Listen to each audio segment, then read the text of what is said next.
کہ 25 سال ہمیں لگے ٹھیک ہے کہ لوگوں کی ذہن سازی کرتے، کہ آئینی قانونی جدوجہد کرتے کہ کسی طور پر بھی آپ آئین سے انحراف کریں گے تو پاکستان ترقی نہیں کر سکے گا، پاکستان کے اندر خوشحالی نہیں آ سکے گی، پاکستان کے اندر امن نہیں آ سکے گا، پاکستان دنیا میں سفارتی سطح پہ تنہا ہوتا جائے گا. یہ مختلف چیزیں تھیں ٹھیک ہے جو ہم کہتے آئے. مگر ہم لوگوں کو ایک دم سے خاموش ہونے پر اتنا یہ سوچنے کا مقام ہے ماریا. یہ میں کوئی پوائنٹ سکورنگ نہیں کر رہا، میں یہ کہنا چاہتا ہوں کہ یہ سوچنے کا مقام ہے پالیسی سازوں کے لیے بھی، سوچنے کا مقام ہے تمام اداروں کے سربراہان کے لیے بھی اور پولیٹیکل فورسز کے لیے بھی، کہ بھائی کس قدر مداخلت ہوئی ہے کہ آج عوام جو ہیں، قوم جو ہیں، وہ کس قدر زخمی ہیں یا ناراض ہیں کہ ان کا سایہ بھی کسی پہ پڑ جائے تو لوگ سمجھتے ہیں کہ یہ ہماری نمائندگی کا حقدار نہیں ہے. بھلے آپ دیکھیں کہ 9-10 مئی 75 سالوں میں کسی کو ہمت نہ ہوئی، کسی کو جرت نہ ہوئی، کسی نے یہ سوچا نہ، مگر ایک شخص نے وہ سب کچھ کر دیا. اس کے باوجود بھی اس کو ووٹ پڑا ہے. مگر اگر ووٹ پڑا ہے تو پھر سوچنا اور زیادہ ضروری ہے کہ اگر عوام جو ہیں، قوم جو ہیں، اس موقف کو پھر بھی ووٹ دے دیں، سب کچھ دیکھتے ہوئے بھی. اور یہ بھی دیکھ رہے ہیں کہ وہ پولیٹیکل فورسز سے بات کرنے کو تیار نہیں ہیں، مگر وہ اسٹیبلشمنٹ سے وہی 9-10 مئی کے مجرم جو ہیں وہ آج بھی کھلے عام کہتے ہیں کہ ہم ان سے مذاکرات کرنے کے لیے تیار ہیں. اس پہ میں آؤں گی جاوید لطیف صاحب، یہ میں اس کے اوپر آؤں گی نقطہ. ماریا ایک سیکنڈ پلیز مجھے موقع دیجیے. مطلب آپ دیکھیں کہ عدم اعتماد کامیاب ہونے کے باوجود بھی وہی عمران خان صاحب جو تھے، جن کو میر جعفر صادق کہتے تھے، ان سے عارف علوی صاحب کی موجودگی میں ملاقاتیں کرتے رہے. صرف ان کا موقف یہ تھا کہ ہمیں دوبارہ سے گود لیا جائے. اسی طرح جس طرح سائفر لہرا کے انہوں نے امریکہ کے متعلق یہ بات کی کہ ہم کوئی غلام ہیں، یہ تو عمران خان صاحب کی سیاست، بڑی انویسٹمنٹ سے لابنگ فرم لی، ان کے تعلقات کے ساتھ اداروں کو کیا سوچنا چاہیے، تحریک انصاف کو کیا سوچنا چاہیے. سر میرا تھوڑا سوال آگے ہے نا، میرا سوال یہ ہے کہ اب نون لیگ کیا سوچ رہی ہے. وہ جو انہوں نے سوچنا ہے آن دا کارڈز، انہوں نے سوچنا ہے. نون لیگ فی الحال کیا سوچ رہی ہے کہ ابھی مزاحمت ابھی شروع کرنی ہے، 6 مہینے بعد شروع کرنی ہے، نومبر کے بعد شروع کرنی ہے، یا ابھی حکومت میں بھی بیٹھنا ہے لیکن تھوڑا تھوڑا مزاحمتی بیانیے کی آنچ تیز کرنی ہے؟ آپ لوگ کیا سوچ رہے ہیں ابھی؟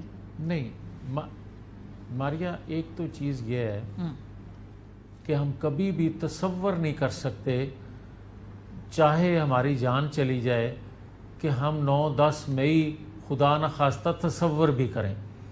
مگر میں یہ ضرور سوچتا ہوں، اور میرے جیسے ہزاروں کروڑوں لوگ سوچتے ہیں کہ اگر 9-10 مئی کرنے والوں سے مذاکرات کرنے ہیں، اگر 9-10 مئی کے سہولت کاروں سے مذاکرات کرنے ہیں، اگر 9-10 مئی کے منصوبہ سازوں سے، ماسٹر مائنڈ سے آپ نے کوئی مذاکرات کرنی ہے، ڈیل کرنی ہے، جس کو ڈیل کا لفظ استعمال کر رہے ہیں، تو پھر خدا نہ خواستہ آئندہ 9-10 مئی سے بڑا سانحہ ہوتا میں دیکھ رہا ہوں. جاوید لطیف صاحب، میں تو پھر پوچھ رہی ہوں، میں آپ سے سوال میرا مختلف ہے.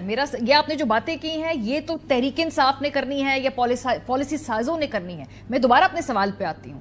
نون لیگ نے کیا سوچا ہے، انہوں نے کیا کرنا ہے؟ کل آپ نے کہا کہ بیانیہ نواز شریف صاحب بتائیں گے. ابھی بیانیہ زیر تعمیر ہے، بیانیہ مزاحمتی ہے، بیانیہ مفاہمتی ہے، اس کے بارے میں سوچ رہے ہیں. آپ لوگ کہاں کھڑے ہیں؟ دیکھیں ماریا، 8 فروری کو پک اینڈ چوز ہوا ہے. 8 فروری کو بھی جس طرح آزادانہ الیکشن ہونے چاہیے تھے. ہاں، میں یہ بات ضرور کہتا ہوں کہ اداروں کے سربراہ جو تھے وہ انوالو نہیں ہیں. میں یہ بات ضرور کہتا ہوں کہ ماضی میں جس طرح ایک جماعت کے متعلق فیصلہ کر لیا جاتا تھا کہ اس کو نکال دیا جائے، اس کو لانا ہے، وہ استعفیٰ نہیں ہوا. مگر بدقسمتی سے اداروں کے سربراہان جو ہیں ان کو اپنے نیچے دیکھنا پڑے گا کہ یہ غلطیاں یا اگر جو جہاں ہوا ہے جس کی نشاندہی مختلف طریقوں سے مختلف لوگ کرتے آ رہے ہیں وہ کیوں ہوا، یہ نہیں ہونا چاہیے تھا. دیکھیں ضمنی انتخابات بھی ہوئے ہیں، ضمنی انتخابات میں 2% بھی شکایت نہیں آئی، تو اسی انتظامی ڈھانچے نے اپنی جماعت کے اندر اگریمنٹ نہیں آپ کی اس بات سے. 8 فروری کے ہو سکتے رانا تھے. ثناء اللہ صاحب آن ریکارڈ کہہ رہے ہیں کہ وہ ہارے ہیں اور ان کو اتنا یقین ہے کہ آپ بھی ہارے ہیں. ان کے ایگزیکٹ ورڈز میں پڑھ دیتی ہوں، سنوا بھی دیتی ہوں اگر آپ سننا چاہیں. وہ کہہ رہے ہیں کہ آپ کا گلہ ہے کہ رانا تنویر کیوں جیت گئے اور میں کیوں ہار گیا. یہ آپ کی پارٹی کے اندر یہ ویو ہے، ذرا سن لیجئے پھر میں آپ سے اس پہ بات کرتی ہوں. جتنا مجھے اپنے الیکشن رزلٹ یا اپنے پہ یقین ہے نا، مجھے اتنا ہی یقین ہے کہ جوید لطیف صاحب بھی جینون صحیح ہارے ہیں. ان کا گلہ یہ ہے کہ میں ہار گیا ہوں، رانا تنویر کیوں جیت گیا. اگر رانا تنویر ہار جاتا نا تو جوید لطیف صاحب اس وقت انتہائی پرسکون ہوتے. جی جاوید سے آپ کی جماعت کے اندر یہ خیال ہے کہ مسئلہ رانا تنویر صاحب کے ساتھ آپ کی انٹرنل پولیٹکس کا ہے؟ دیکھیں ماریہ، میں اپنی ذات کے حوالے سے پہلے بھی کہہ چکا ہوں کہ میں اب بات نہیں کروں گا، کیونکہ میری ریاست، میرے قوم، میری جماعت جس گرداب میں پھنسی ہوئی ہے، میں کسی طور پر بھی اپنے متعلق جو کوئی بھی کہتا ہے میں اس کی جواب نہیں دیتا. ہاں یہ ضرور کہوں گا کہ کسی کو اپنے ہارنے کا تو پتہ ہوتا ہے، مگر چوتھے ضلع میں دوسرے شخص کے نتائج کے حوالے سے سیم ڈے اس کو پتہ نہیں ہوتا.